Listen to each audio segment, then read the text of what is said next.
కన్యరాశిలో ఏ నక్షత్రాలు వస్తాయనగా ఉత్తరా నక్షత్రంలోని 2, 3, 4 పాదాలు, విశేషమైనటువంటి హస్తా నక్షత్రంలోని 4 పాదాలు, చిత్తా నక్షత్రంలోని 1, 2 పాదాలు కలిపితే కన్యరాశి. రాశాధిపతి బుధ భగవానుడు. వీరికి అర్ధాష్టమ ఆత్మకారకుడు రవి, రాశాధిపతుడు బుధుడు కలిసి ఉండడం వలన ప్రభుత్వ ఉద్యోగ ప్రయత్నం చేసేవారికి చాలా మంచి కాలం.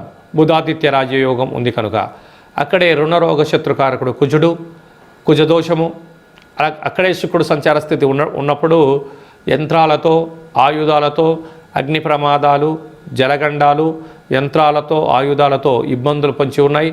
తస్మాత్ జాగ్రత్త. కోపం తగదు, శాంతం అవసరం. వీలైనంత వరకు మౌనం, ఏకాగ్రత, ఆసనంగా మీరు ఉండగలిగినట్లయితే ఆరోగ్యాన్ని కాపాడుకొని అనవసరమైన ఖర్చులు తగ్గించుకుంటారు. లేకపోతే పోలీస్ స్టేషన్లు, కోర్టు సమస్యలు, అనేక బాధలతో ఇబ్బంది పడే పరిస్థితి చాలా అధికంగా ఉంటుందని చెప్పి గమనించగలగాలి. 6వ స్థానంలో రాహు సంచారం చేయడం వల్ల బంధువులకు, మిత్రులకు, స్నేహితులకు దయచేసి అప్పులు ఇవ్వద్దు, అప్పులు తెచ్చుకోవద్దు. సప్తమంలో శని సంచార స్థితి ఉండడం వల్ల ప్రేమికుల మధ్య విభేదాలు, భార్యాభర్తల మధ్య ఆటంకాలు ఉండే పరిస్థితి చాలా అధికంగా ఉంది.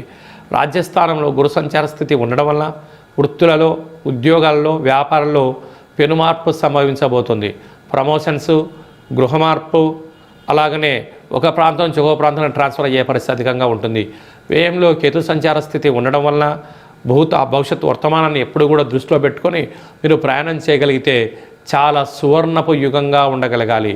ఓపిక, సహనము, లక్ష్య సాధనం కోసమే జీవన ప్రయాణం ఉండాలని చెప్పి జ్యోతిర్విజ్ఞానం తెలియజేస్తుంది.